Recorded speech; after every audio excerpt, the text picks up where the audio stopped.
Okay, so today is Tuesday, March 20.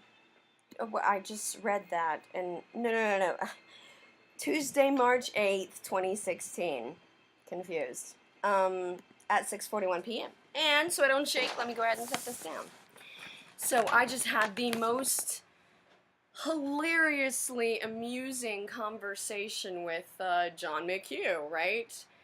Conversation would be generous, but still. Um, he was minding his own business, and fair enough, because he's written me off and dismissed me since the first time I approached him, and then, he was all like, oh, well, I read all these condolence letters, and I really feel for you, but I'm like, dude, but I was asking you for help because I was a suicidal veteran. What I was asking you for help for, and all you had to do was look at the flyer, because all I've done every step of the way is empowerment of veterans. All I asked him to do was help empower me to find actual help, because nobody but the VA, not a goddamn person, has been useful. Everybody's been like, hey, thank you for your service, good luck, sorry about that, blah, blah, whatever. I mean, all the way up and all the way down. And when I approached dear little John, no, that was rude. Sorry, that was frustrating. But the thing is that from the exchange, although I can tell how very myopic he is, he genuinely doesn't think he did anything wrong. He genuinely somehow didn't understand when I was asking him for, I'm trying to empower veterans, the whole suicide thing. Maybe I needed to come up and go, dude, I want to kill myself. I mean, first of all, sir, you work with the military.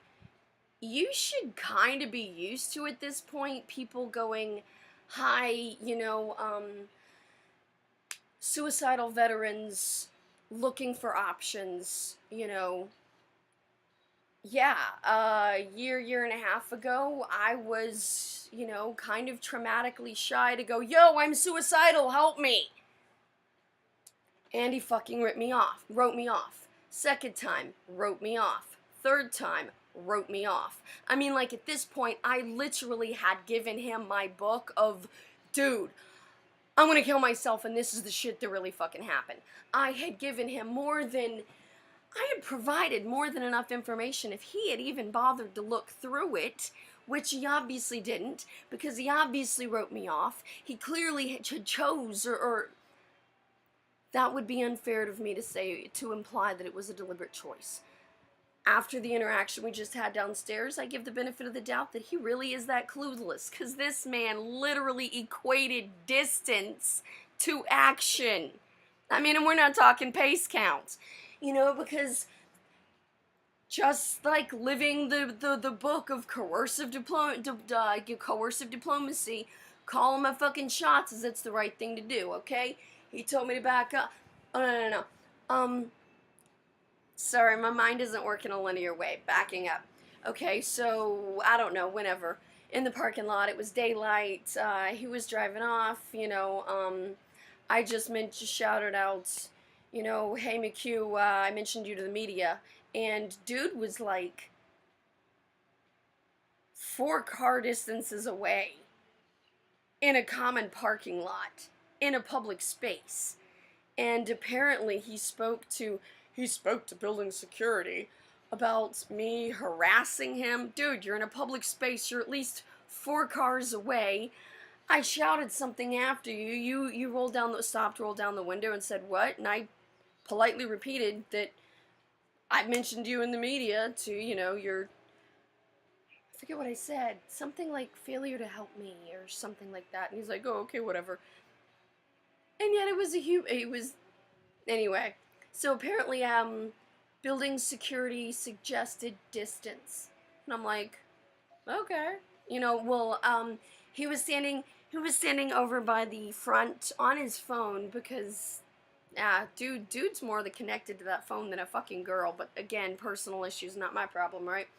And I walked up to probably about 15 feet away from him, and announced audibly, because, you know, I am a soldier with a soldier's voice, and this is not shouting. That's shouting. This is just being loud. Do you want me to shout at you, honey? Because trust me, I haven't shouted at you yet. But still, I went over to about 10, 15, let's just split the difference and say 12 feet away, and mentioned that, I said, I suggest, we have a mutual friend, Alex Plitzis, he called, you know, whatever. I'm like, I would suggest you, contact, you know, Plitzis, Alex, he calls him Alex. I would suggest you contact him just to find out about me. Because, sir, if you were, I don't know, well, I'm like, dude, I'm trying to help people to find their way out. You know, I'm actually trying to give him all the tools of empowerment. I have literally given to the building manager, to Sally, to Mr. Marine, and third party through the building manager to Mr. McHugh. I literally gave them the playbook I'm running from. I don't know how to get more transparent. I'm like, okay. So all I did was say, you know, really, it would ask Plitzis to find out about me, whatever. It was one sentence. I don't remember it verbatim, but it was one sentence. And I walked away. And then he crossed after me. I'm like, okay, fine, I don't really give a shit. Actually, there's very little pretty much anybody could do to me that would give a shit at this point. But he came up to the front desk area thing and was on that end, and mentioned something about he contacted building security. The behavioral implication was that he thought I was going to be nervous or scared by that, and I wasn't. Okay, so he contacted building security. Did it make you feel better? So and then he's like, oh, and building security made a good recommendation about keeping your distance. I'm like, I hadn't thought of it at the time, that as far as apparently more than 4 car distances away in a public space parking lot wasn't enough distance for him. But I didn't think of that at the time, you know? So I was standing up at the front desk, which is why he crossed up to it. And he mentioned, you know, building security said you should keep your distance. So the first thing, without missing a beat, the first thing I did was take a step further back. And I'm like, is this enough distance, sir? And he's like, actually, it's the shouting, you know, it's not enough distance. I'm like, well, actually, sir, shouting and actions doesn't equate distance at all. Distance does not equate action. So, I almost want to say nothing personal, but I'm not really quite sure if it's true or not. If we have a former Secretary of the Army that somehow literally, logically thinks, one, he didn't do anything wrong, when a suicidal veteran asked him for help, he's like, ask me for what help? I'm like, well, I was asked, I didn't say anything because of the dynamic of the exchange at the time, but I mean, I guess in McHugh's defense, you're right. I didn't go, I'm suicidal, help me. Because, you know, when I did that to his security guard, not security guard, his, escort team, I don't know, whatever the fuck you call them, right? I got back a bunch of paper of something, and honestly, I just threw it away. Because you know what? When veterans get to the point 20 times faster than terrorism that we just can't handle paper, we need somebody to just actually take interest, to actually do something. Just another one. But then again, to be honest, since the former Secretary of the United States Army is one actually thinks he did nothing wrong. Okay. Point of view, perception is reality. Perhaps that is his reality. 2, equates distance and action. Now that's just stupid. I mean, and it was actually really quite funny because when I pointed out the absolute fundamental basic logical flaw in his argument, he just walked away. I'm like, yeah. And actually, I had respected and honored you until you came, and you went to the coffee machine that day, and I was sitting down because I had just a couple of days before, I don't know, somewhat recently before, given him my book, and all kinds of stuff, right?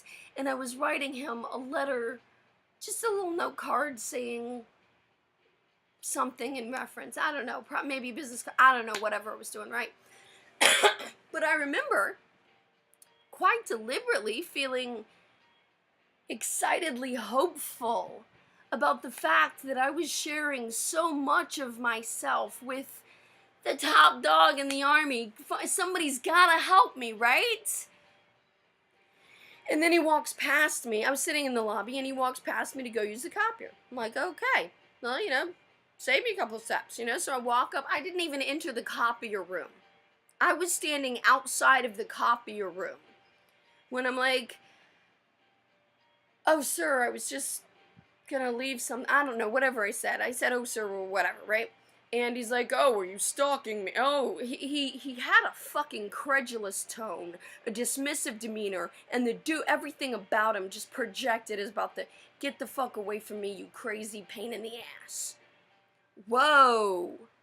And when you were like, so he replied, oh, so now you're stalking me. Actually, no, asshat. I had walked up to you initially excited and hopeful about the fact that you may actually want to fucking help me. And you copped the fucking attitude. So what am I gonna do?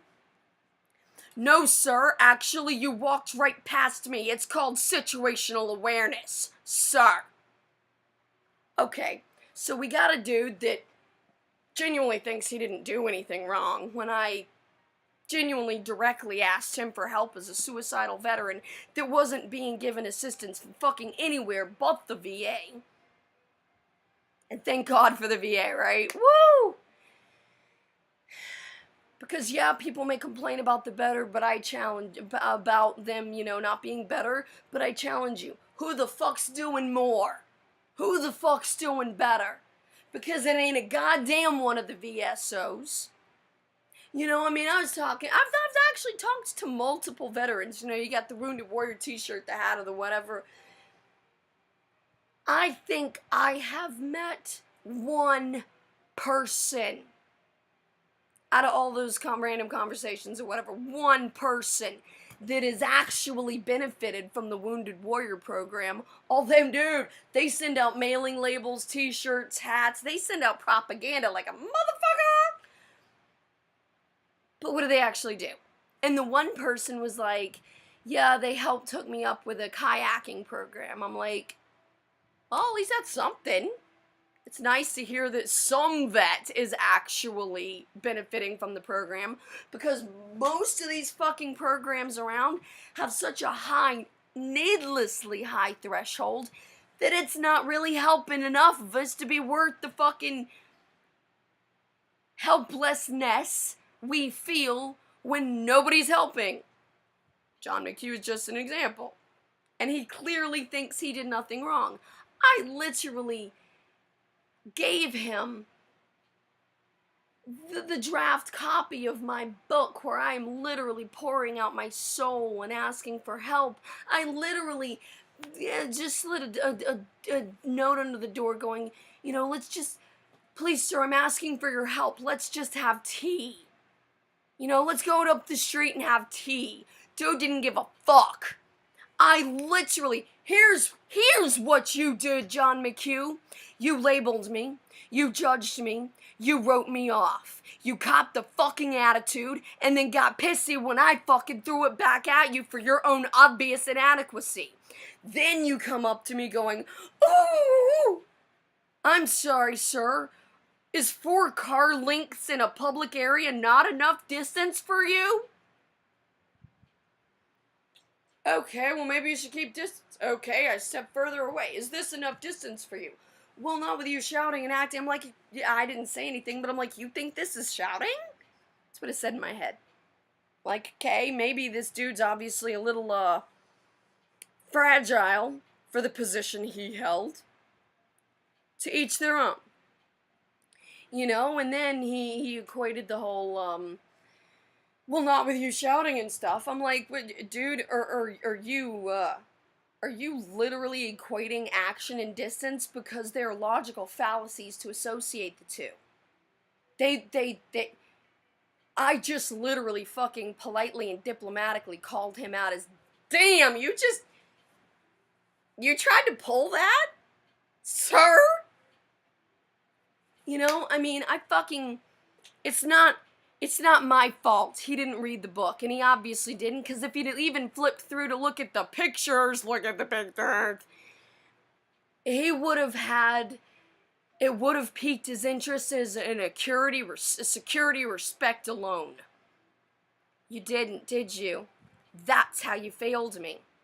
I followed up with, could we use some guidance, mutual friend, blah, blah, blah. Could we please just meet for tea sometime? So, hoping that maybe he could just give me some fucking guidance as to how I could handle my shit. Dude, how did you fail me? You wrote me off. And yeah, at one point you may have said, well, your hands were tied. Well, guess what, bitch? Your hands ain't been tied for a while.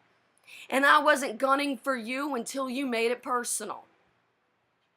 Actually, I wasn't gunning for you at all until you copped an attitude with me. And notice how this is the first, it's not fair because it is, we just did have this discussion and he was all like heated and stuff. And I'm like, dude, that's your argument? Really? I'm like, anyway, good luck with that. And I'm like, I don't remember what I said. I said something about shame and a career, and I'm like, I don't remember. He's like, what career? I'm like, following. But there's also, power is a fallacy. It's really about influence. And do you ever want to be able to order food in a public restaurant again, or without being scared that somebody's gonna spit in it because you...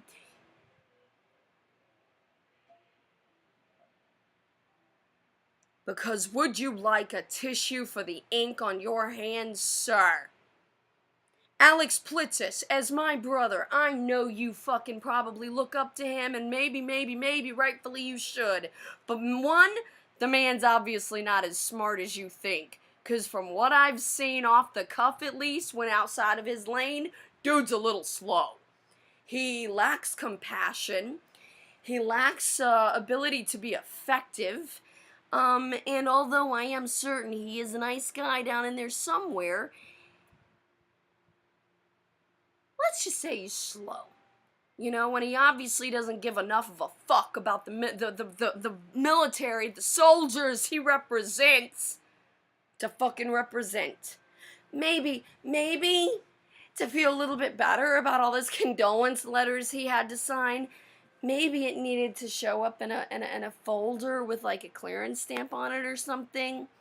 'Cause dude, when you are being directly approached, when somebody is fucking pouring my soul out on your time and your way, I've given him the book. Hey, it's I don't want to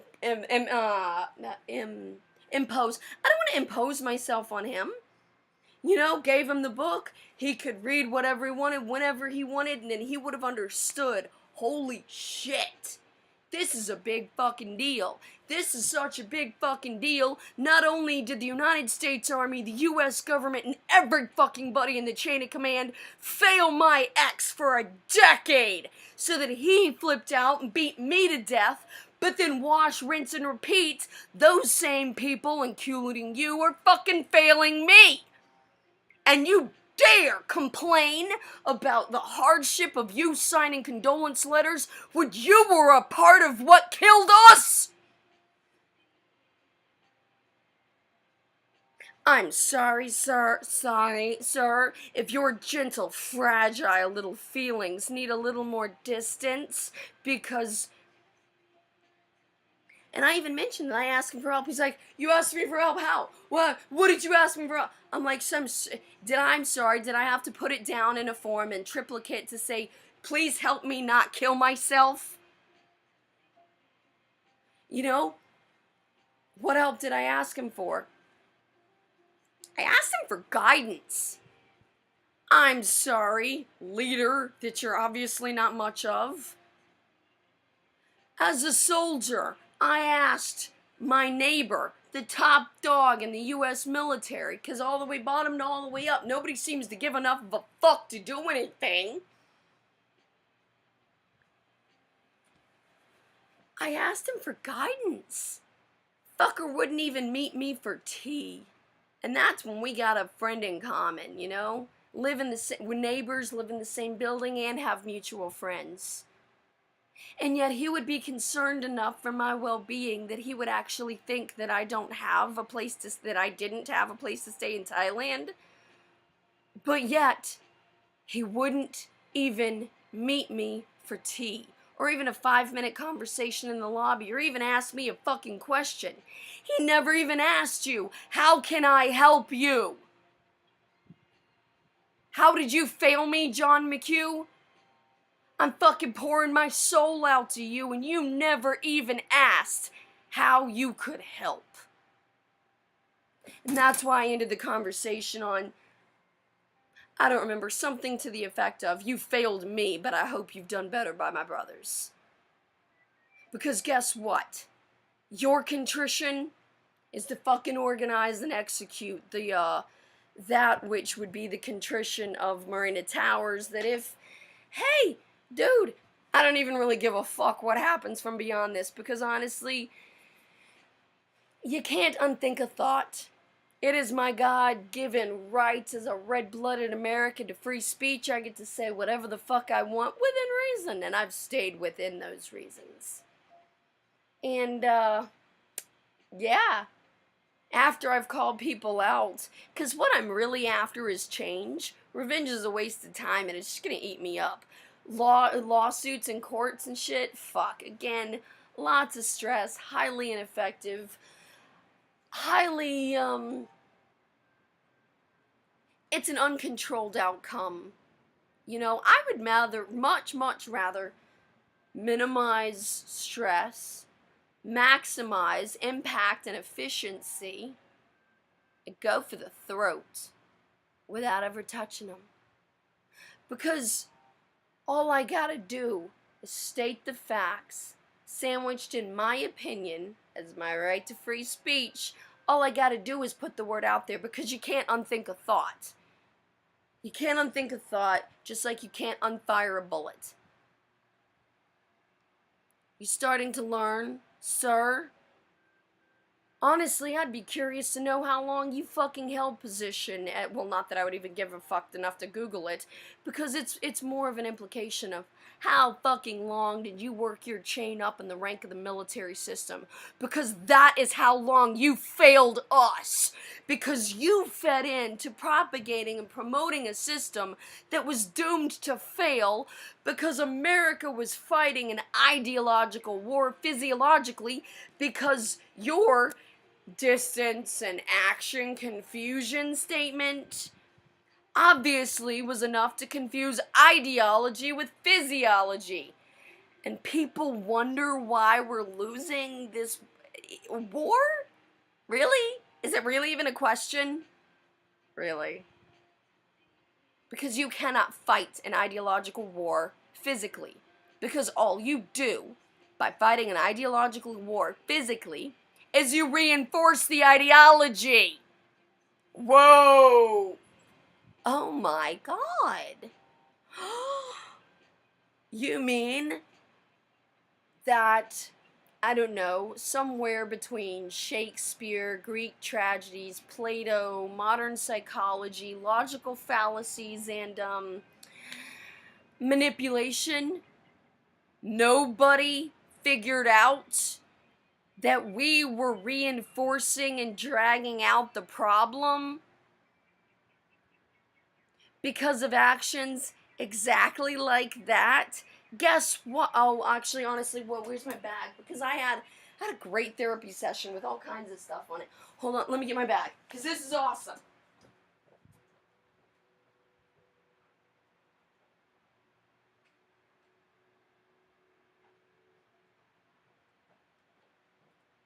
I have no idea where my bag is. Alright, I have no idea where my Hello Kitty bag is, but I mean, because my brain works so fast. I mean, I've take notes if I can, right? But the crux of it being what I discussed in therapy today was that today I had the profound emotional realization and psychological understanding of why people will make public secrets that quite possibly endanger American lives, or, I don't know, homegrown US terrorism. I get it! I get it! Because the only thing that keeps me from strapping a bomb to my chest and walking into the fucking Pentagon is that, 1, the flag on my shoulder. 2, the fact that I will bleed for my brothers. And 3, because that which is good about me is better than what is bad about you. Because I know my brothers have been overlooked from top all the way down for so fucking long. We choose to die 20 times faster than terrorism. Because what the what the modern United States culture has become creates terrorism. Can't fucking blame them. Because we're so goddamn desperate. The passive, comparatively peaceful, hopeful expression of desperation is to fucking out the secrets. And goddamn, I remember I fucking sat in front of the embassy of another country. I sat in front of the embassy of another country in the fucking park crying, trying to decide whether or not I was gonna give them secrets on the US because something had to stop. It had to stop. And I fucking love my brothers. I will die for my brothers, obviously, because I did. And I came back for my brothers. You know, and somehow, all the way up, all the way down, people still aren't thinking they've done anything wrong. Okay, but have you done anything good? Because it's not enough to just do nothing wrong. There's so much fucked up at this point, it's not enough to do nothing. You gotta actually do something. Anyway, I profoundly understood the desperation of homegrown terrorism and of the people fucking giving secrets, because, you know, my come to Jesus moment about whether to give up secrets or not was months ago, and in my fucking tearful self, I walked behind, where I was at, and there was a street repair crew or something, a bunch of guys, they were on break, right? And tearfully, I walk up and I straight up ask them what they would do if they were in my situation. And most of the guys were just standing around like, damn. One of the guys responded, and I don't remember what he said, but I remember it moved me. And my decision, I remember saying, yeah, you're right. Because whatever he said to me, don't remember, sorry, but whatever he said to me moved me. And I decided there has got to be another way. I am fucking through and through. There's got to be another way. So busted my ass for another way, right?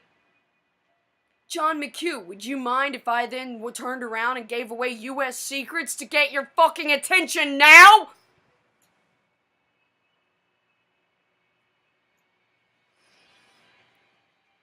See, sir, that was shouting.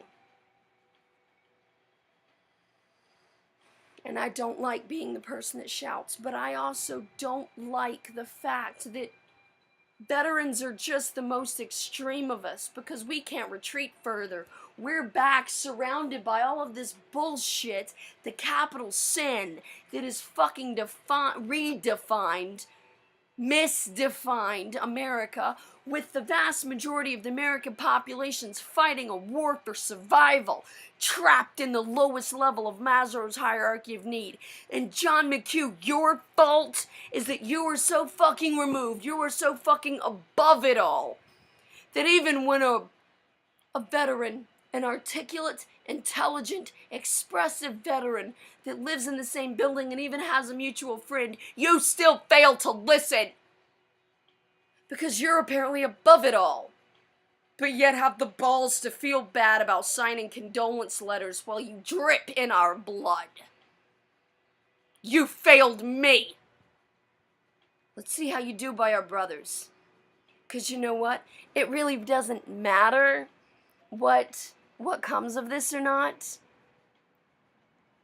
Yeah. Because the fact that you know what you did. Yeah. I don't know. I really think there's a good person in you somewhere. Although you apparently are, you're not much without your security team, because apparently even the opinion of a little girl at significant distance already is intimidating and concerning and frightening and frustrating enough to you not to actually take action as a good human being and a service member, but to cower and run like a traitor. I'm sorry, but that is not what I gave my life for. I would have you know what? I expect too much. That must be it. I expect too much. The degradation of American culture, of modern U.S. slavery culture, has become so absolutely un-American that people think it's okay. They think they haven't done anything. That's alright, honey, because I really don't give a shit. I'm done with you. I'm done with you. Because I'm going to let the people handle you from here on out. I'm giving you an absolute beautiful opportunity of contrition to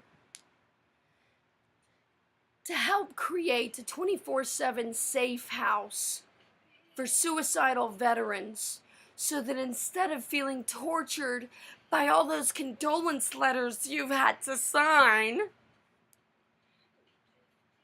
you could actually have an effect and an impact on saving lives. And that, sir, is how you failed me. Now, hopefully,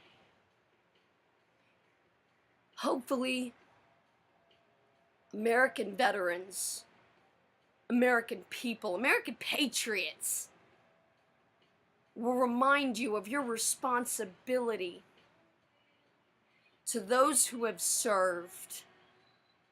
It is your responsibility to listen. It is your responsibility to do what you can.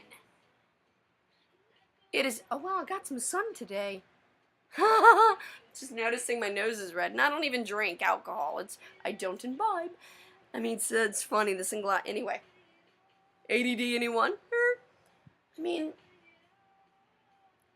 America is self-destructing because the vast majority of the population are trapped in the survival mode of the bottom of Maslow's hierarchy of need, without even being given an opportunity to escalate to the higher levels of idealized self-actualization that America was founded on and known for. Falsely. And you know why we're having a problem with terrorism? One, because the whole world hates us. The whole world thinks of America like I'm better than everyone, like we think of the French. Yeah, the whole world thinks of us that way. Whoa. The reason why terrorism persists is because they're fucking terrified we are going to infect their culture with ours. Whoa. Terrorism persists because we're slow enough Because our leaders are ineffective enough and clearly ignorant enough to think myopically. We'll just be nice and say myopically. Dude, you can't unthink a thought. The only way you can reverse an opinion is to show them differently. You are fighting a physical war that you will never win. Because the most effective weapons against us are things you can't blow up. V is for Vendetta, anyone? Guy Fawkes? Holy shit! You mean it actually works in other cultures and flavors too? Yeah, it's called terrorism. And one man's terrorist is another man's freedom fighter. Just look at Yasser Arafat. Look at the American survival of slavery that we are trapped in. Slavery just stopped being about color, that's all. And we are those that are standing on our shoulders are so insulated. Bitsy the terrorist, because using police as a weapon against people falsely so that you can further your own position of power and ideological constructs, yeah, it's called swatting. It's called domestic terrorism. We've already established you're a prostitute, Bitsy. We're just discussing price at this point. Oh, and John McHugh? Yeah, what career at this point? Yeah, you're right. You got no career, which means your hands aren't tied for fucking shit, which means all the shame comes down on you as a man. I'm sorry, is this not enough distance for you, sir?